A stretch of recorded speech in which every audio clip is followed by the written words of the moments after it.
Kids, fiction is the truth inside the lie. And the truth of this fiction is simple enough. The magic exists. This is the opening line to Stephen King's author foreword in his 1986 novel, It. Fiction is the truth inside the lie. A short phrase, a simple phrase, but a powerful phrase. Hello, Scrappers. Andrew Giroux here, the voice behind Vargas No Clan the Broken, more recently in his life known as Vargas Junk Punch. And I'd like to welcome you all to this new podcast of ours, Machine Learning, a pod about the machine, from Pod Against the Machine, the only podcast with a supplementary podcast with a 25-word title. Our goal with this new podcast is to enlighten you, our audience, about the inner workings of Pod Against the Machine, while also striving to be both entertaining and education. Like Sesame Street, if it featured killer rock monsters and brain-eating nanites. Through a combination of recaps, both in and out of character, small in-universe skits, and general discussion among the cast, we hope to better help you get to know us as players, our characters, the world of Numeria, and even the game of Pathfinder itself. Fiction is the truth inside the lie. Our fiction here at Pod Against the Machine is the Iron God's adventure path. The lie, so to speak, is that we are a group of daring adventurers working together to save this doomed town from a technological menace. Obviously, in reality, we're just a group of friends playing a game. But fiction is the truth inside the lie. Whether you're playing a mighty barbarian warrior, a hardened noir detective, or just some kid living in the Midwest in the 80s, every character you create is fundamentally a part of you. And every campaign you play becomes, at least somewhat, a real place to you. Even, sometimes especially, if that place only exists in the heads of you and your friends. The truth of this fiction is simple enough. The magic exists. Whether that magic is the real magic of the game world, that otherworldly power that allows your creations to fly through the air, hurling the very building blocks of reality itself at each other in an epic showdown to decide the fate of Galarian. The magic of finding the perfect state of mind where you can just see yourself as a great adventurer or a dashing pirate, or even just that simplest magic of all, the feeling you get when you and those close to you gather together to create something larger than the sum of its parts.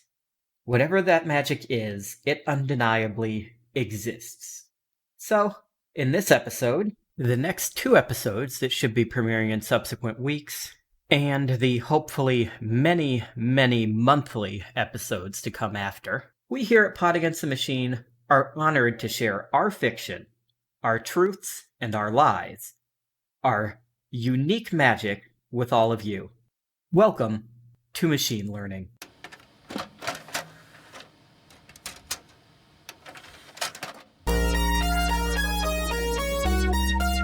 Moving. Initiating. Machine learning. Executing.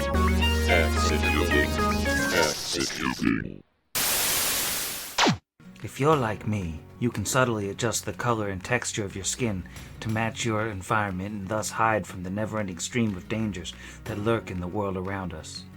But if you're not like me, you're constantly getting injured, stabbed by gremlin traps, eaten alive by alien rock monsters, clawed up by skeletons. You get the idea. It's okay. You suck. We get it. That's why my Skulk Tribe has started the We All Suck clinic charity for adventurers who can't heal themselves and don't have the good sense to stay out of trouble. Just come see us. We're only 300 feet down, conveniently located through a yawning and lightless portal to the Darklands, which are, of course, populated with terrors far beyond what the mortal mind can even begin to comprehend. Bring a bit of rope, a piton, an adamantine wire saw, whatever you can spare, and head home with a healing potion, a friendly pat on the head, and some words of encouragement. Down here, everyone sucks, and we want you to know that. WASCCAWCHTDHGSSOT is not a legally recognized charity by any governing body and is not responsible for falling damage in excess of 1d6 non-lethal. Drider attacks are a pre-existing hazard of the Darklands and are not covered by our adventuring plans. Use at your own risk. Hello, everybody. Welcome to Machine Learning, a pod about the machine. From Pod Against the Machine, the only podcast with a supplementary podcast with a 25-word title. I am this week's host, Jero, the voice of Vargas, and joining me is Izzy, the voice of Kira. Should I say so? Hi, I'm Izzy, the voice of Kira. Jeff, the voice of Asher. Hello, I'm Jeff, the voice of Asher. Zach, the voice of Brixby. Hello, everyone. I'm Zach, the voice of Brixby. And Sam, the voice of Garrett. Hello, everyone. Sorry, that's my real voice. Hello, everyone. I'm Sam, the voice of Garrett. At all.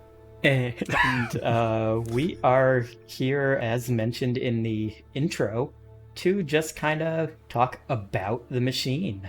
Figured we would start off with a little bit of a recap. So we're gonna just talk a little bit about the first 5 episodes or so of the show. Hopefully we don't go too far past those 5. No promises from myself personally. I guess to start off, how's everybody feel about how about the introduction? That's always something that seems so hard to make organic in a game, especially in a game that you're having people listen to, is everybody's first time meeting each other and their reason for grouping together. What's everybody think about how we did that? I think, the AP itself, Neil Spicer, provides, a pretty solid MacGuffin to bring everybody together, which is pretty cool. So I think that was kind of a nice point for us to mesh. It wasn't necessarily so railroady, but wasn't too freeform either. That also was the first episode was the beginning of my love affair with the mystery of Asher Halick. Because, man, I remember Asher's intro in particular. I'm like, what is his deal? And spoiler listeners, we are many episodes in and I still feel the same way. We don't know. Yeah, I'm honestly more confused now than I was when we met him. Who is Asher? I thought we did a pretty good job of meeting up even without the MacGuffin, mainly because I panicked and was like, oh no, everyone else is talking but me, what do I do? And will totally claim most MacGuffed in there. But even prior to, that tiny bit of narration with the, hey, there's a reward, town is in danger, we had all technically met in the square as immediate best friends, as I recall. That was it's in my notes, so it's true. I find it personally amusing that the mysteries of Asher Halick haven't been addressed in-game because nobody has asked him anything. Everyone's like, where is this? Who's this guy? Where's he from? I don't know. Did you ask him? Maybe he'd tell you. Well, we don't want to be rude. You can't just say, where are you from? The one time he was asked his name, he did say his name was Sandville Tret, so... wrong episode. That's not in this. Whoa. Episode 1. That's not in 1 through 5. I'm banishing myself. Thanks, Sam. No. Yeah, well, I mean, I don't know. Maybe we're confronted with other possibly slightly larger mysteries right now, but that doesn't make your mystery any less an enigma wrapped gift that I want to unwrap.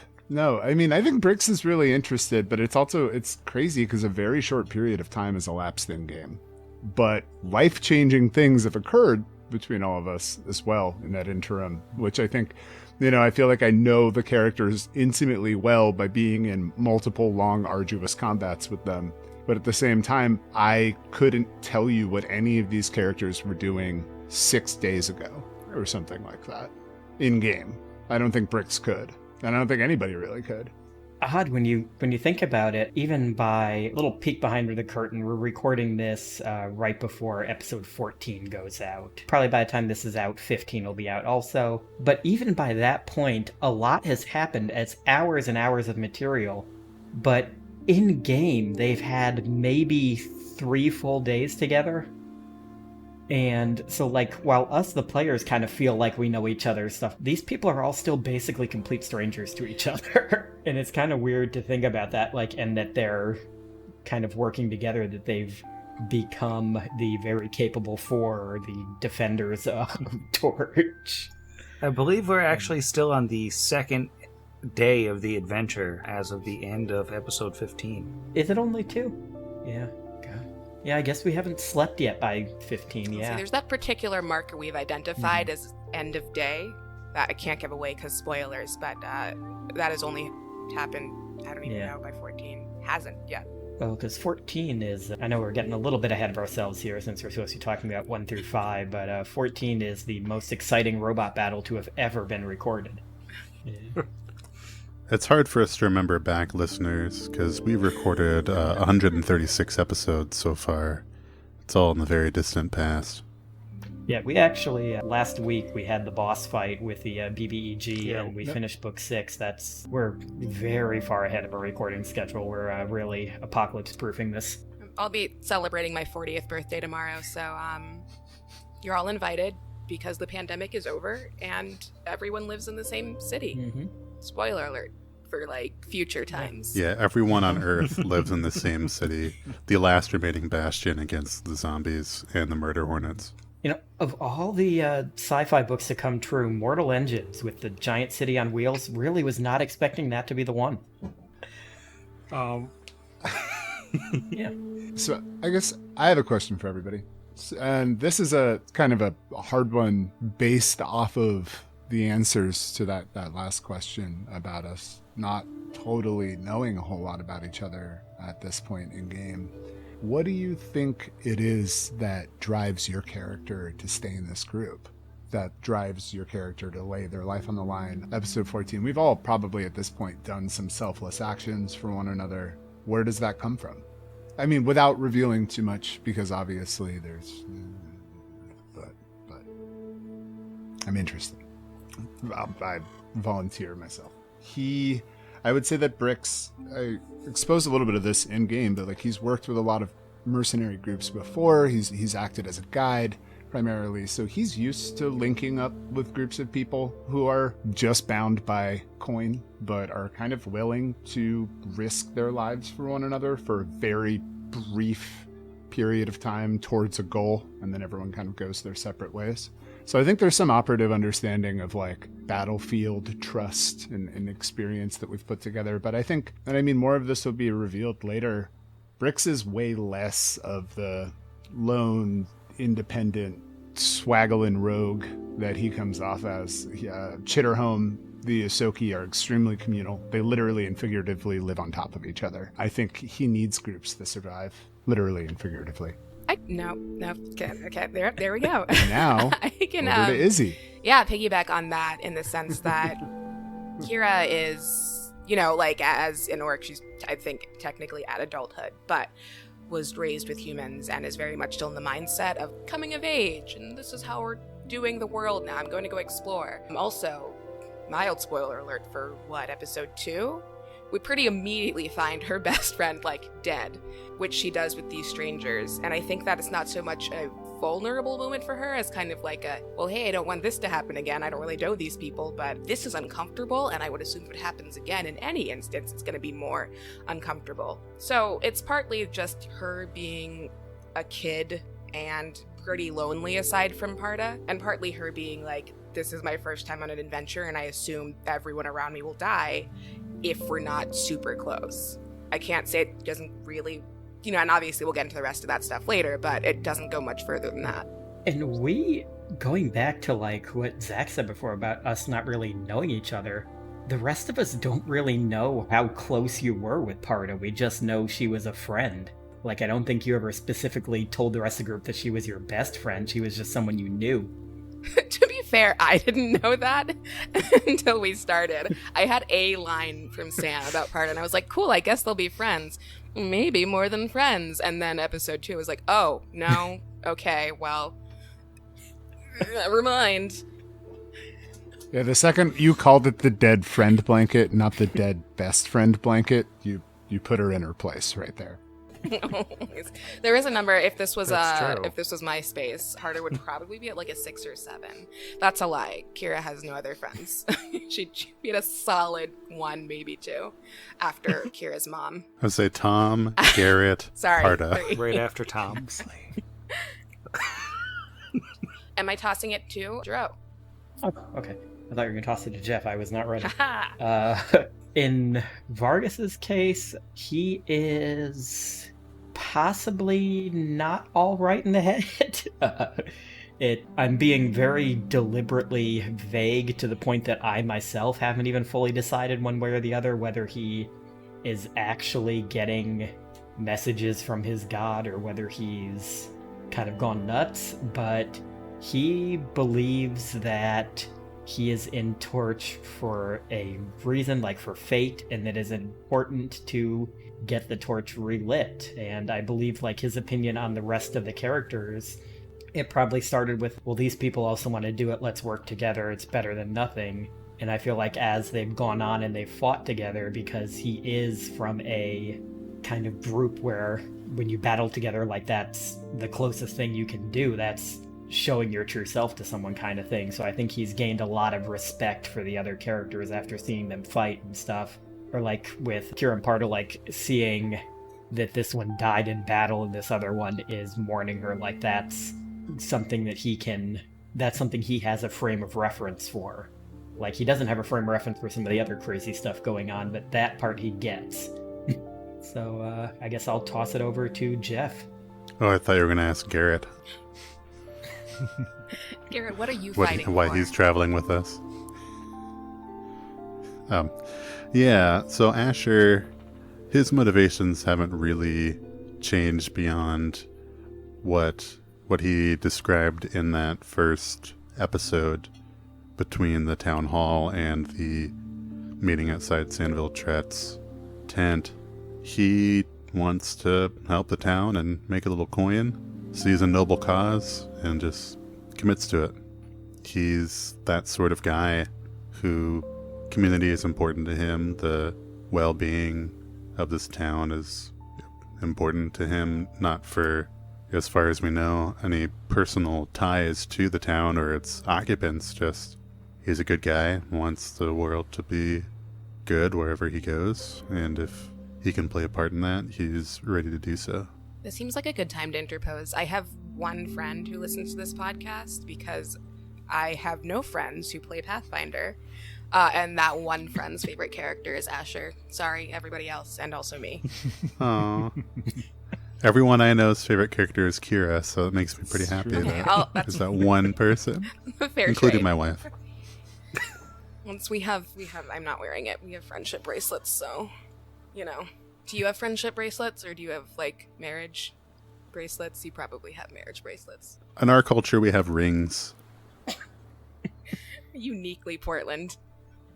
One little bit I did want to mention about the coming together at the very beginning is the PDF basically says you're a group and you want to do this, and that's where we're jumping off. So there's not like that organic built-in, oh, goblins are attacking the town, where you happen to all be right now and you're all thrown in it together, or like you're all going to such and such an event at the same time and you're being attacked. But I don't want to do spoilers for the beginning of every AP, but You just did.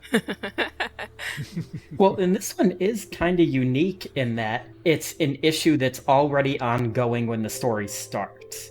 It's not like you get to the town of whatever and then something happens. Like, this thing happened before we got here. Like, you specifically get into town X number of days after it happened.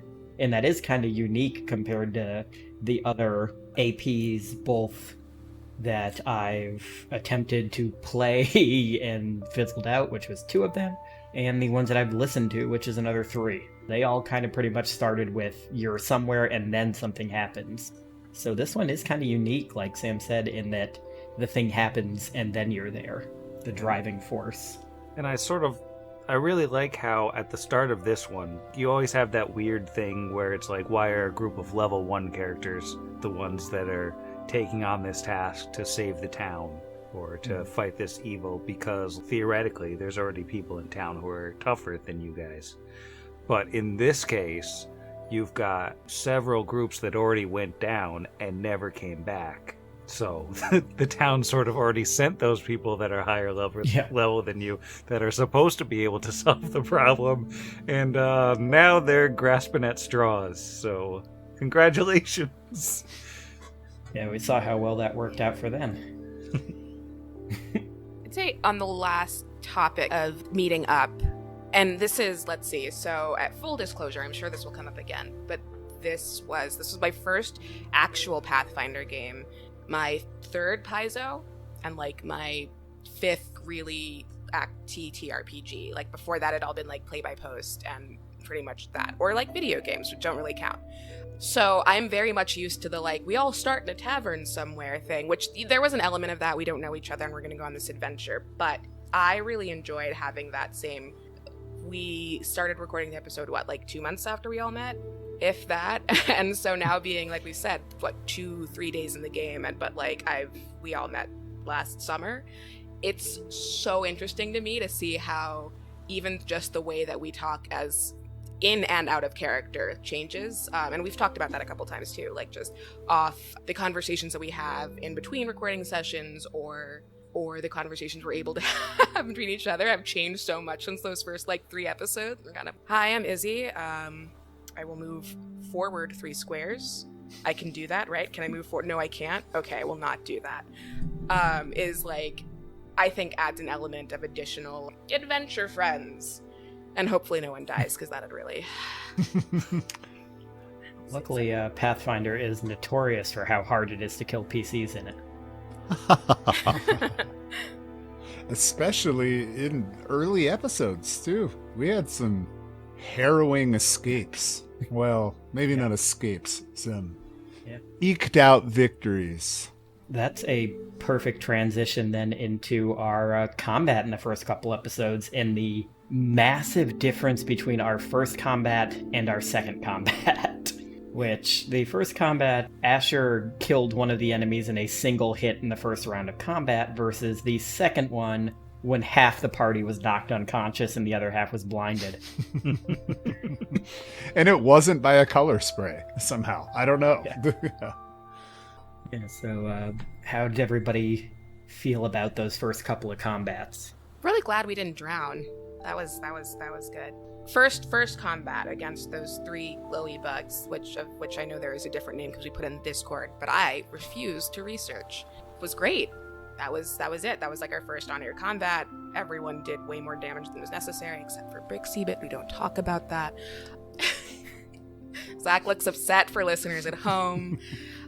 Nailed that one, and then immediately went to the frog, and it was quite different. I don't think I thought I was going to die. I definitely thought I was going to drown. There was a point at which we were all, half the party was blinded, and then Vargas and Kira were like in the water with the frog, and I was like, oh, this seems like a bad place to go down. I've never played any Pathfinder underwater rules, but I know from real life, if you go underwater, sometimes you can drown because of physics. Yeah, I have to say the first combat, because of being the ranged character, everyone's sort of, the other 3 characters are making their way towards the beetles. So even though Asher wasn't first in initiative, he got the first attack roll of the podcast. And so getting a crit on the first attack roll in the game was just, I'm still coming down from that high all these hundreds of episodes later.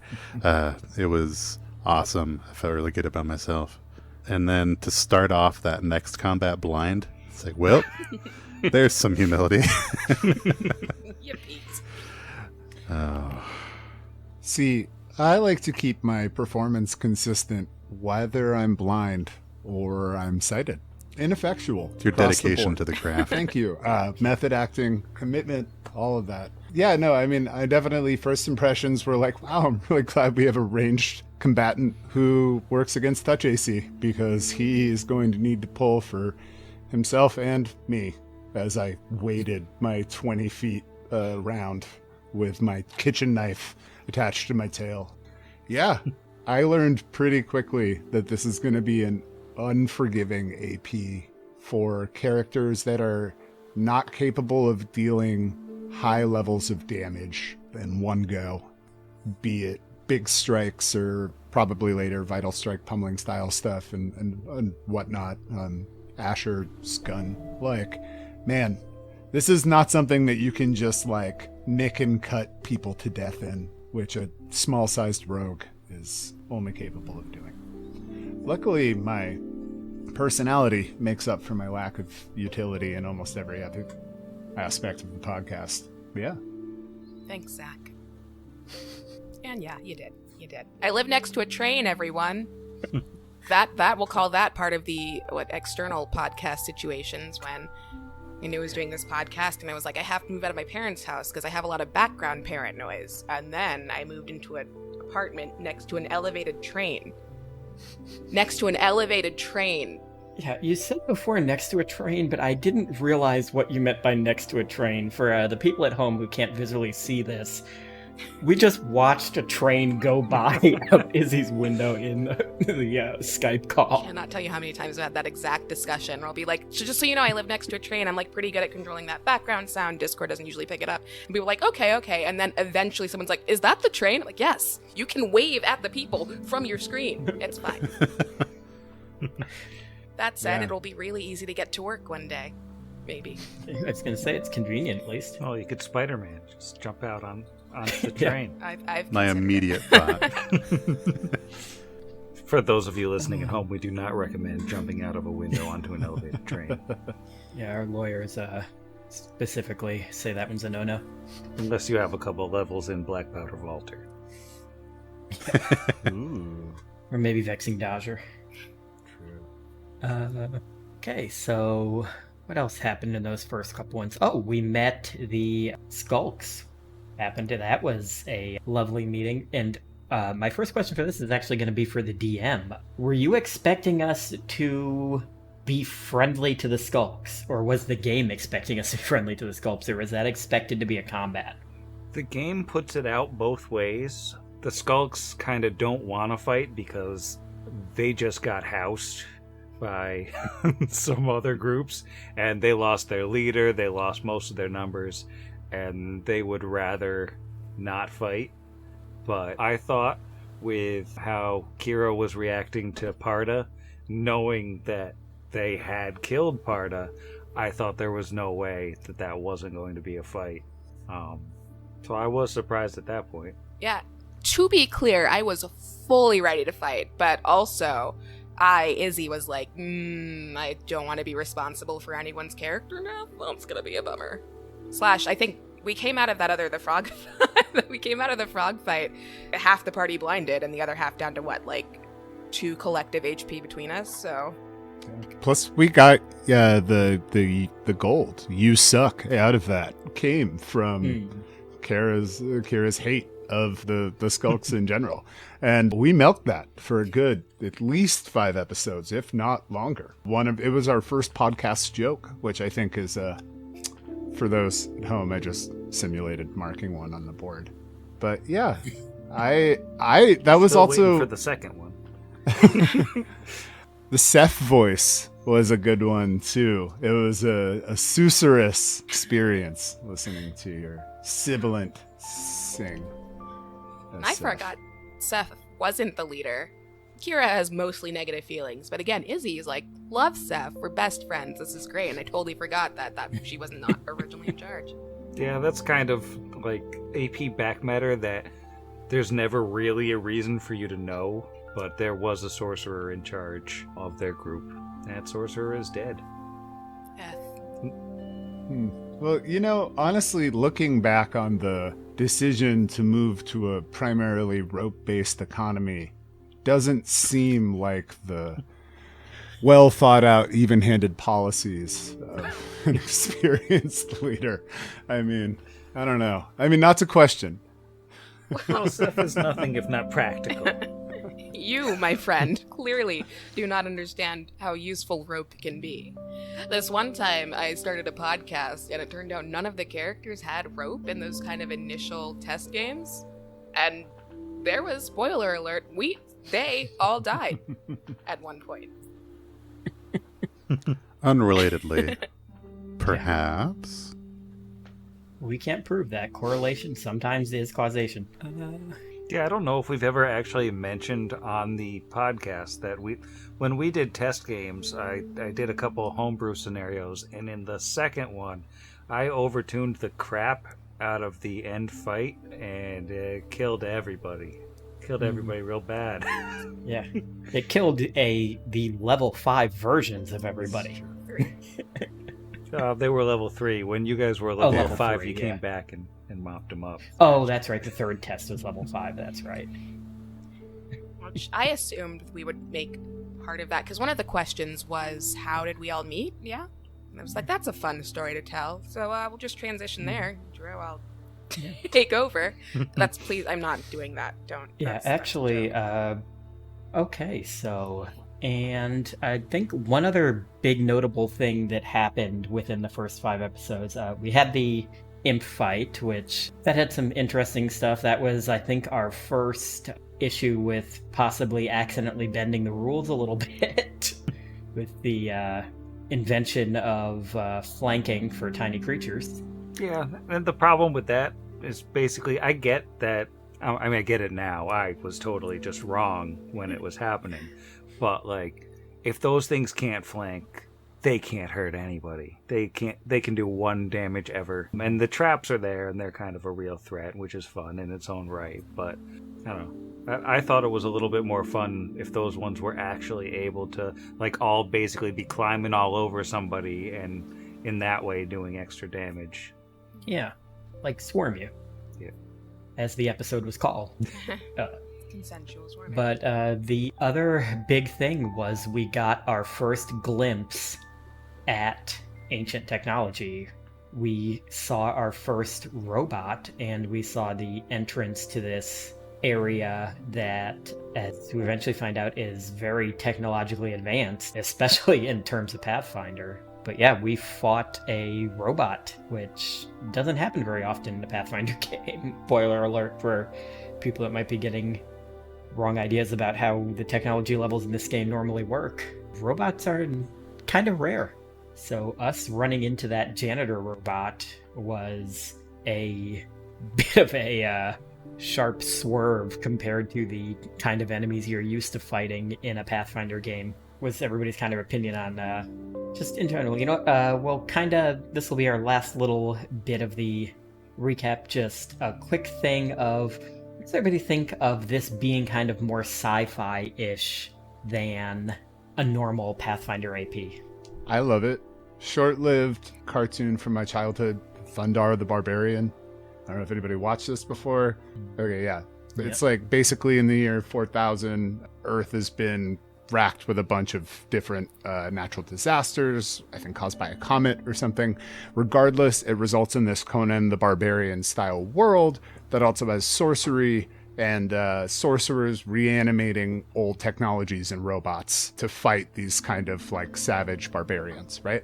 So this fell directly into that wheelhouse, and that just, I mean, it elates me to my core. We talked a little bit about like the Howardian aspects, but like the sci-fi aspects of this kind of like savage post-apocalyptic kind of vibe. Oh god, it's so good. It's not Starfinder, which is, you know, obviously fantastic and full-on sci-fi flavored, but you know, I like my fantasy with a little bit of sci-fi, and my sci-fi with a little bit of fantasy, and Paizo does that exceptionally well.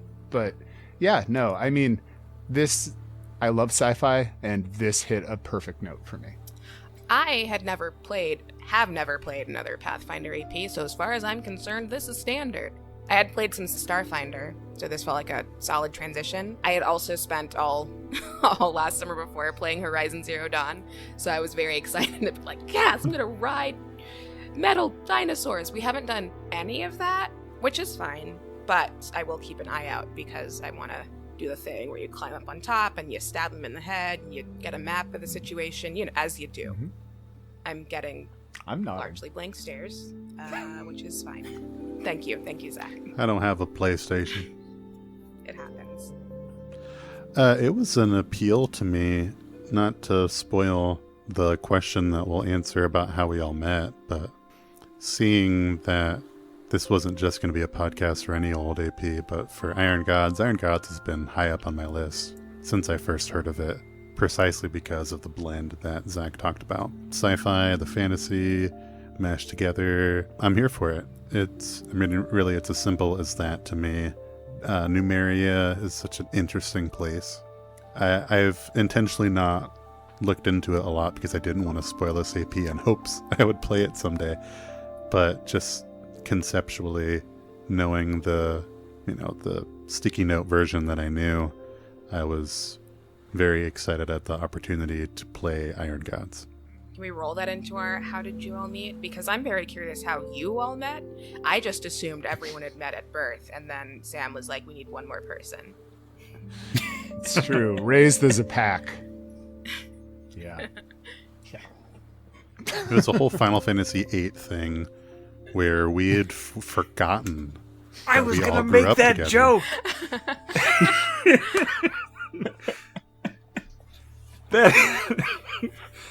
Wow. And the most obscure pull in the world. And I'd say get out of my brain, but you're welcome to stay as long as you'd like. That's weird. Keep that in. So with that, Sam and Jeff mind melding there, we are going to cut to commercial. Listen closely. This is a public service announcement. We don't have much time. I found out how they're listening, and it's insidious. Potatoes. They have devices built into the potatoes that hear inside your mind and inside your mouth. And they transmit the information back to their alien eldritch overlords led by Gurgajub. And Gurgajub is always listening. Do you understand? We need to throw out all of the potatoes into a volcano and cause a feedback loop that will be so intense that the psychic waves it shoots out will explode Gurgajub's brain and we'll finally be free. So, if you know where I can find a volcano, that information would be greatly appreciated. I think there used to be a purple one around here somewhere. I don't remember. It never seemed important before now. Remember, let me know where the volcano is, steal all the potatoes, don't think or talk about any of this, and you didn't hear any of this from me. The future of Garrett Burwaddle depends upon it. Okay, thank you, Garrett, for that enlightening bit of information there. Anyway, seriously, Sam, we need to get this guy off the show. My God. Okay, but anyway, so we had some questions from our Discord, which, by the way, if you happened to miss when it was mentioned in the show, we do have a Pod Against the Machine Discord, and we do have links to it included with every episode. So please stop on by. There's a nice little community there. You can talk to us occasionally. You can talk to the other scrappers. Just really nice place. And we have some questions from there that we're gonna kind of go through here. So our first question is from D, and it's to all of us regarding just Pathfinder play or any TTRPG play in general. What has been your most gruesome player death to date? And I guess since I'm this week's host and I'm wondering the question, I'll start. I have mostly played 5e lately. I had quite a few deaths back when I played 3.5, but that was so long ago that I honestly don't remember the details about a lot of them. So I'm just going to go with a recent one that I remember more for the character I built after it than for the death itself. But had a character, a warlock in Curse of Strahd, and our players had the bad luck of constantly having Strahd show up. Basically, every time there's a random encounter rolled, there's a small percentage that the encounter is with Strahd, who is the main villain of the entire campaign, so it's kind of bad to keep running into him early on. And at one point, the GM decided to just have him show up and cast basically a spell on everybody to knock us unconscious and then leave, because he didn't feel like role-playing an excuse for why Strahd didn't kill these level 2 characters for the third time. And he did it, and unfortunately my character was an elf and cannot be magically put to sleep. So he put everybody else to sleep and then snapped my guy's neck and left. And that was how that character met his fate about 3 sessions into the game. So that was a lot of fun. Jeff, what's your most brutal kill, or a particularly brutal one you can remember? Yeah, it's going to be a 2-parter for the same character, a la Buffy. It's do or die. Hey, I've died twice. So, my good swash investigator, either way, multi-classed, of course. Maybe I'll multi-class Asher someday. Who could say? But the first death was in a basically like a noxious cloud. I can't remember if that cloud kill. That's the one. Failing fort saves was something I did pretty regularly in play-by-post, still do to this day. And you fail enough saves and you die in a cloud kill because it's a cloud that kills. This character was reincarnated, and rolling on the random reincarnation table came back as a goblin in a wilderness adventure path where goblins and hobgoblins are basically the mortal enemies of everyone in the region. So at the suggestion of a fellow party member, it was, hey, why don't we just try this again? So he begrudgingly let his fellow party member coup de grace him with a hammer and try reincarnation again. How about you, Zach? Well, trying to give an answer without spoiling any Pathfinder APs or society scenarios, which have been particularly brutal to my characters. So we did a homebrewish 1-off, 2-off, where we wanted to experiment with higher level play, a group I was already doing an AP with. So we rolled up some 13 level characters, went at it with a summoner, and my character, unfortunately the unarmored Ecclesiarch cleric, was swallowed whole by the flying Eidolon, which was then later paralyzed in an act of questionable tactical prowess by one of our spellcasters, to which both of us plummeted out of the air and splattered onto the ground. So I feel like that had to be the most brutal, because I died inside another creature that was dying. I feel like that had to be the most brutal. There's some funny ones, but that one, I mean, ugh. All right, passing it on. Oh, wait, Sam, you can answer these. Sam. Oh, man. Well, I would say my most brutal was probably my Archer Magus, Kailu. He was playing Serpent Skull, and he had basically, he'd been constantly dodging death, basically because he fights from 100 feet away and gets 30 rounds to kill things before they get to him. But in this particular fight, it was a Froghemoth, and they're big, and they grab you, and then they eat you. And then after you've been eaten, your bow and arrow don't work so good, and it's hard to cast spells inside the stomach of a giant frog. And he was slowly digested to death while the rest of the party took a long time to kill said Froghemoth. So, Izzy, how about you? You guys are really stealing my thunder with the eaten and then dead thing. So while I would love to say this is a different and unique story, it's not. I'm allowed to twist that this happened on Thursday, and it's Tuesday. I don't even have, there's nothing else to say to that. I played my first caster, who was a caster with a sword, because I love a melee character. She tried to be the hero, as my characters are wont to do, and it did not go well. So she got knocked unconscious and then eaten by a troll frog, some sort of flaming troll. It was because I wanted to use my reaction to Hellish Rebuke, because like if we said, I'm swear, you, I'm not going down without a fight. No, I thought we said it's fine. Zach, your face is saying no, it's not.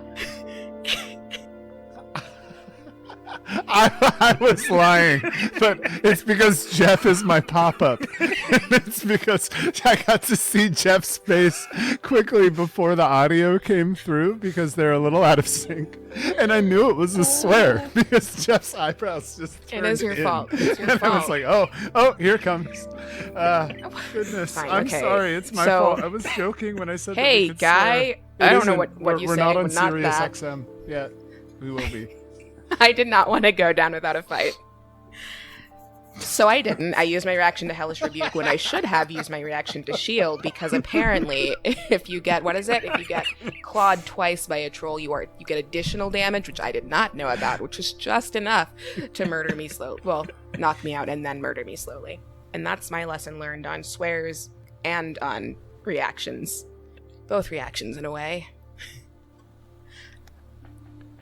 You were also the first ever 5e character to die. Shots story. fired, Wizards of the Coast. Oh. Hey, to be fair, that one I mentioned was 5e. So you can also die if the GM gets That's a bored of rolling the same random encounter too many times in a row and just kills somebody. After you failed 19 consecutive death saves per the rules of the game. So unlikely. Fair. I will say both of these times were the same GM, and both times I didn't fail death saves. It was just in the exact wrong place. He was like, oh, sounds like you're going to die. And because I'm new, I took him at his word. And now I'm going to take this podcast back and be like, my friend said no. Yeah, I do want to say before we move on that the same D who asked this question is the D responsible for at least the first death of that character as the GM who made Cloud Kill happen. Thanks so much, buddy. This tracks with what I know of D. I hope this satisfies your bloodlust, D. It doesn't. It will reignite his thirst. It's like a salty snack. So, question number 2. Darby, Elder of the Player Table, whose name I love, it sounds like a Bloodborne boss, asked, who is the most fun in pre-games show prep? And I think I'm gonna say, for me, I think Zach, just because there's a thing that he does where he will always show up with a background that is both really relevant to what we're doing and really funny. And half the time he won't say anything about it, he'll just sit there in front of it. And that's my perfect kind of humor, so that's who I'm gonna say. And it's also who I'm gonna go to next. Zach, who do you think is the funniest person in the pregame stuff?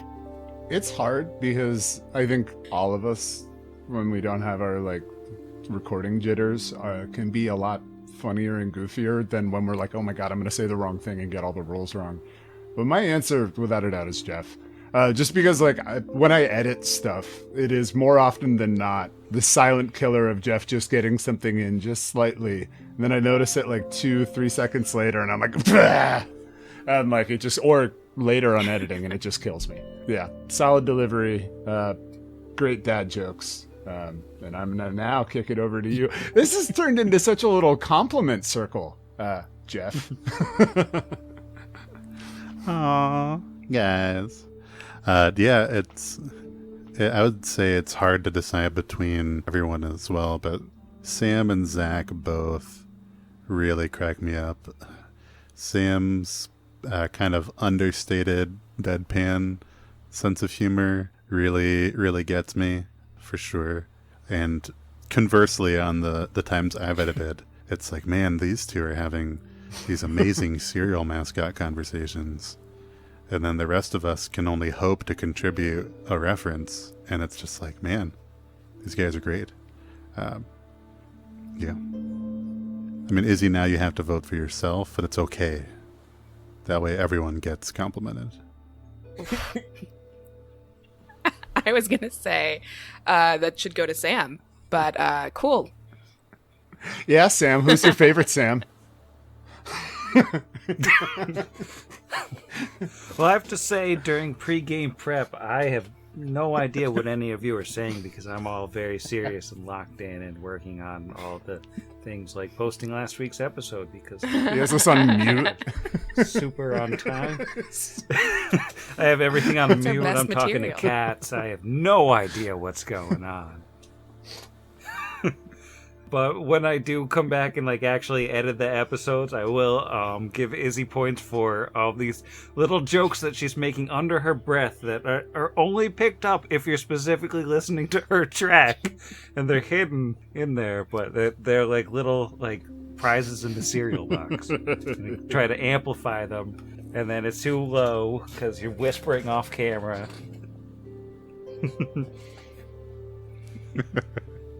And then I'll die. Yeah, Izzy will get you at least once or twice in an episode where you'll start an intro and Izzy will be saying something right before that and you will just die laughing. Yeah. You really call that more interruption. I was initially going to say Jeff because Jeff, and we'll give Zach points for background, but I gotta say, I feel like every time there's a music joke, which there always is a music joke, it's really, that's kind of a kickoff by Dro, and half the time I'm like, I'm gonna laugh because everyone else is laughing, but then I have to Google on my phone. So it's gonna be, oh yes, that, and then like any literature. It's like, It's true. and hang on. Oh no, that's a book that I read once. So that's like 50% me not knowing things, and 50% Dro being like a secret genius. Congratulations. No, I'm the kind of guy that can win a game of Trivial Pursuit, but is a complete idiot when it comes to anything actually important with anything. My partner calls me the Lord of Little Known Facts, and I invite you to share in that title anytime you want. It's just her way of being like, you've wasted a lot of brain space for useless conversational garbage, but in a kind way. Yeah. Regency to it. So I see you on that. Okay, next question is from Jobot, and it is, how did all of us come together? And again, I guess since I'm the first one talking, I will be the first one to answer. When COVID happened, I lost the 2 games I was currently doing. Both ended up stopping. One of them because the person running it temporarily lost his job, which thankfully he has found another one, so that was good. And the other one just because the people doing it, everybody suddenly had a lot more important stuff to do. And I happened to look in the looking for group thing in the Glass Cannon podcast Discord and saw a message from a user called Monkeys, Bears, and Robots. And 1, I thought the name was interesting, and 2, it was specifically a group with the idea of having recorded sessions, which just sounded interesting because it wasn't something I've done before. I have a couple of friends who have done video game streaming, so I had a little bit of experience in talking in front of an audience, kind of, and I had the equipment, so I took him up on the offer and said, that sounds interesting, and that's pretty much how we got to this. Izzy, how about you? Similar origins, I guess, kind of. When COVID happened, I lost my job and was like, I don't know what to do with my time now. Long story short, I found tabletop gaming and was like, cool, this seems fun. And started with 1 game, and by the second month was playing 5 games a week like a crazy person because I had no job. What was I going to do? And also found a Looking for Games post, but on I think that it was like the Looking for Games Reddit or subreddit. But this time by a user named Bags of Soup. And I thought, hey, that's a reference to 30 Rock. And that was it for me. It was like, great, this will be fun. The recorded sessions were somewhat appealing, and then I was like, all right, that is some dedication to quality, whereas the first thing I found when I started playing these games is people will fall off pretty quickly, and I was getting real bored of that. So I was like, once they're recording, people have to stay, which has been true so far. And here we are. Jeff. Yeah, eerily similar. COVID happened. Although I didn't really lose any of my current games. This is my first successful attempt at an actual play podcast.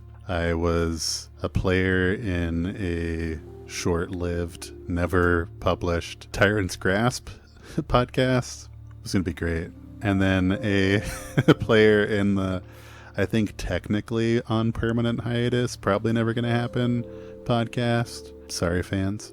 And that was going to be an Extinction Curse in Pathfinder 1st Edition. So I also had equipment. I was ready. And then both of those had fallen by the wayside. We had recorded all of one session of one in February, right before coronavirus. And then that went on hiatus. And when that happened, I was looking for group, find a game, and saw this one. It may have been on the Southern Tomfoolery Discord server. Shout out to the Possums of STF. And yeah, I had seen Monkeys, Bears, and Robots around the Discords before. I don't think we'd had much interaction, if any, before this. But I was an eager applicant. Both because of the aforementioned interest in Iron Gods, but also just how much actual play podcasts have brought joy to my life, like for real. Because I really enjoy actual play podcasts. They've been my introduction to Pathfinder, having not played it previously. And yeah, I was incredibly hopeful. And yeah, I was really excited about the combination of an adventure path I've been wanting to play and it being on actual play podcast. How about you, Sam? How did you meet all of us? You thought I was going to ask Zach. You were supposed to go to Zach next. So yeah, I decided a ways back that I wanted to start an actual play podcast. Basically, a lot of the same kinds of reasons as Jeff was listing. I really liked actual play podcasts. I started listening to the Adventure Zone at work because I was, sitting off in a cubicle and no one ever talked to me. So I could do something with my ears all day long and, do my job and have entertainment at the same time. I got really into that, moved from podcast to podcast, and I was like, I want to do this. I like writing stories. I like telling stories. And I got really into Pathfinder with Glass Cannon, and I just love the mechanics of the game. I used to play 3.0 and 3.5 forever ago. So I started looking through the adventure paths, and I looked at Jason, What Do You Do Pods' list of what podcasts were out there, and I saw that there was a gap for Iron Gods, and it just struck me as like the coolest concept. So I can elaborate more on that on a different question. But I had a couple people who were lined up to play, who I thought were going to be on the podcast, who wound up not being super interested. I had a couple other people who were playing with me in other games, who were kind of in and out, and one of them bowed out of it. I wound up putting on the looking for group posts and several Discords and on Reddit, basically thinking like I need a couple more people. And it turned out that all of you came from those posts. You weren't anyone that I knew ahead of time, but through the application process and through several different iterations of just like talking to each other and stuff, the chemistry was good, and we did some test games. And like the first test game we did, Zach, Dro, and Jeff were all in the same game, and they just had instant chemistry. And I was just like, these three are like, they were bouncing off each other, fighting a robot frog that I made up for the adventure, and they were just going back and forth, and I was like, this is really good. And then Izzy was in a different test game, and she was just really easy to talk to and really understated humor, and also got the ridiculous 30 Rock reference in my Reddit username, which I just rattled off because I was binge watching 30 Rock because of Corona or COVID. Nobody calls it Corona anymore. But yeah, I thought these people seemed like they had a lot of enthusiasm and seemed like they were, fun to talk to, and were very different players, had very different voices, and just, everybody seemed to fit together really well. Now Zach has to answer. Well, you see, there was this mountain that had this light coming out of it, and then it stopped, and then everyone got headaches. So, no, but I do think that's kind of funny that prior to this, almost all of my experience gaming had been with friends, people I'd either met through gaming or friends that I dragged into it, and there'd usually be an even composition of both. And a lot of the podcasts that I really enjoy, like Glass Cannon, Find the Path, Hideous Laughter, etc., these people have clearly been friends for long periods of time. And one of the joys of listening to those podcasts is that parasocial experience of having these close friend groups that have these jokes and how that works. But one of the things I love and find so interesting about us is, much like the premise of how our characters met, we met. Like, we met literally answering a call for adventurers, right? And I think it's goofy to say it that way, but I also think it's kind of fun. I think that's something that like makes our group really interesting, is that while I do really appreciate listening to podcasts that have these pre-established effective relationships with one another, it's added this, layer of verisimilitude. It's like, it's made this very interesting to get to know each other as our characters get to know each other, and to, similar to everybody else. I was checking, looking for group posts because of COVID, because I could no longer play in-person games, and had some unsatisfying pickup games and weird play-by-post experiences. And then just the level of organization and commitment that went into this, that I think is attendant to being a podcast, really helped, because I hate myself when I miss a game or when I don't give 100% in a game or something, because I know running at least one AP, how much energy and effort goes into it. So it was really cool to know that this would be a group of people that would be bringing their best every week for somebody who has this clear vision. That is, it's such an awesome project. And I say this as like no hyperbole. This is like bright spot of my quarantine. There's been some good things that have happened, but this project has just been so helpful for me during what has been a really hard time for everybody, I know. And it's been amazing. Honestly, it's funny to do it now, but I don't think I've had a chance to thank everybody for the fact that this project has been so good for my everything. So I think we're like kind of supposed to go into a new question, but I do think, Zach, what you said is, it feels worth piling on to. Part of it is just fascination. It's been interesting to hear how like you all met, because like I said, I was like, I assume they've just known each other from birth, and then Sam needed one more person. That's kind of a joke, but also I had no idea how you knew each other. I didn't know any of those like other podcasts existed, and I didn't realize that podcasts had Discords, which I think then very closely aligns with my entire Pathfinder experience, and to some degree my entire RPG experience, which has been exclusively online. So it's so bizarre for me to hear people talking about like their home games and like actually rolling dice and having paper sheets. It's like another like, oh, that sounds funny. Who does that? I kind of joked with you guys once. I didn't, the first time I ever played a game was on Roll20. And so it wasn't until I signed up for this game, I was like, oh, I'm not going to swear. Oh my goodness. Am I going to need dice? Because they're all talking about rolling dice. And then I got a pair of dice, and then I was like, who would ever need more than one set of dice? And now I have an ungodly amount of dice. All of that to say, it's so interesting seeing, especially now that we have the Discord, hearing other people talking about their Pathfinder experiences, because all I've ever known of Pathfinder is like you guys. And at this point, you were also my longest running game.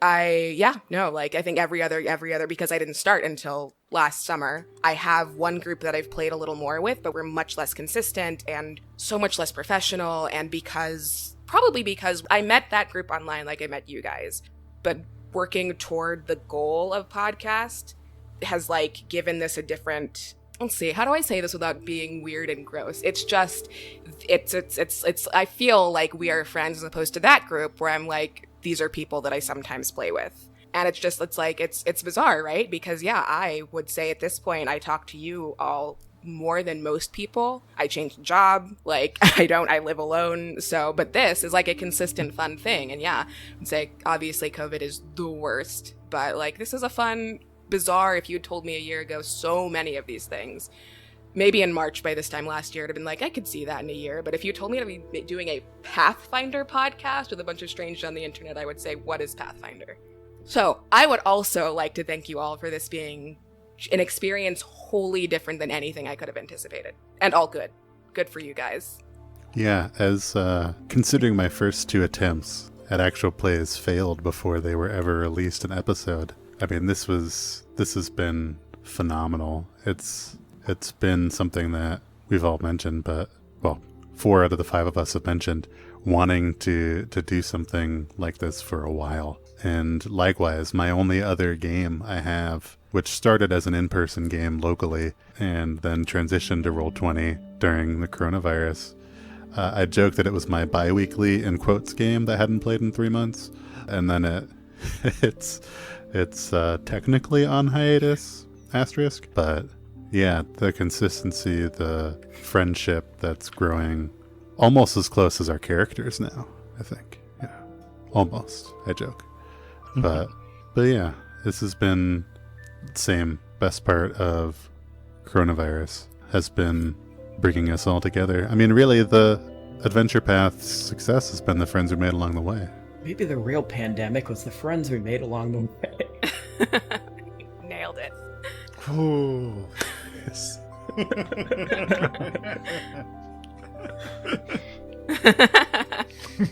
Oh, no. And scene. Since this has turned into a lot of happiness and feels, I do want to thank all of you for joining this ridiculous project that I was pretty sure it was never actually going to do. And I think that, the reason that it made it all the way to actually, being a show that's come out is almost entirely because you are all awesome.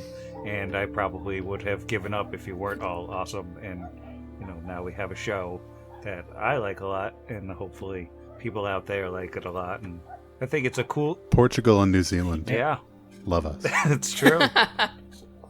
We've been doing well in Awesome. Poland lately, too. Awesome. So shout out to Poland. And continuing that love circle, just as a quick actual thing, I can't state enough the people that are in our Discord, the people that tweet at us, the people that just talk about our show at all, how much that means to us. Literally, it is so cool to watch someone take time to pay attention. And even if it's just to be like, you got this rule wrong. I'm like, you listened enough to notice that I got that rule wrong? I think it's so awesome. There are so many other great podcasts out there just for Pathfinder, for actual play, for TTRPG, for whatever. And the fact that people are giving us their ear space and then coming in to talk to us about each other about the pod just makes me so happy. It literally, it makes me feel so many different ways. And if you haven't joined us, please come join us. We're fun. We post there's a lot of cat photos. It's a lot of cats. Yeah, and a war of attrition, ongoing war of attrition, as all good Discords should have. But yeah, thank you again, everybody, so much for all of your questions and interests. Yeah, it's been surreal. It's been awesome. Yeah, no, just cut back to me again because I didn't go far in.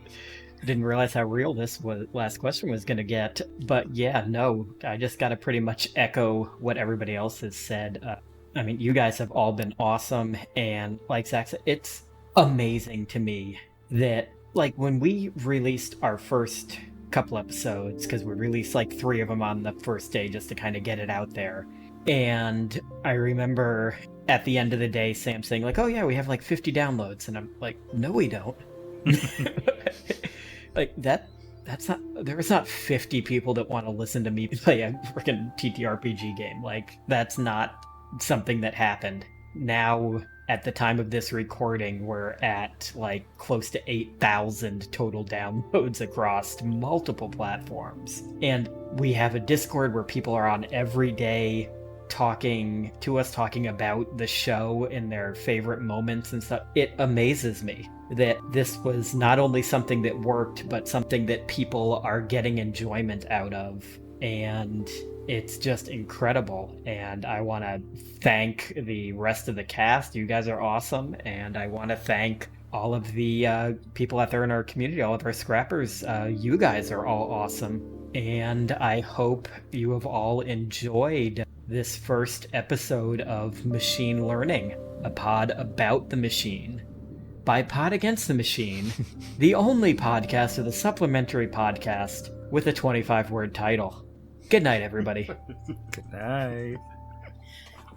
Good night. Good night, everybody. Good night, Sam. Good with this pack. Good with this pack. Good with this pack. Good Nisha. Good Ganashid. Good Woo.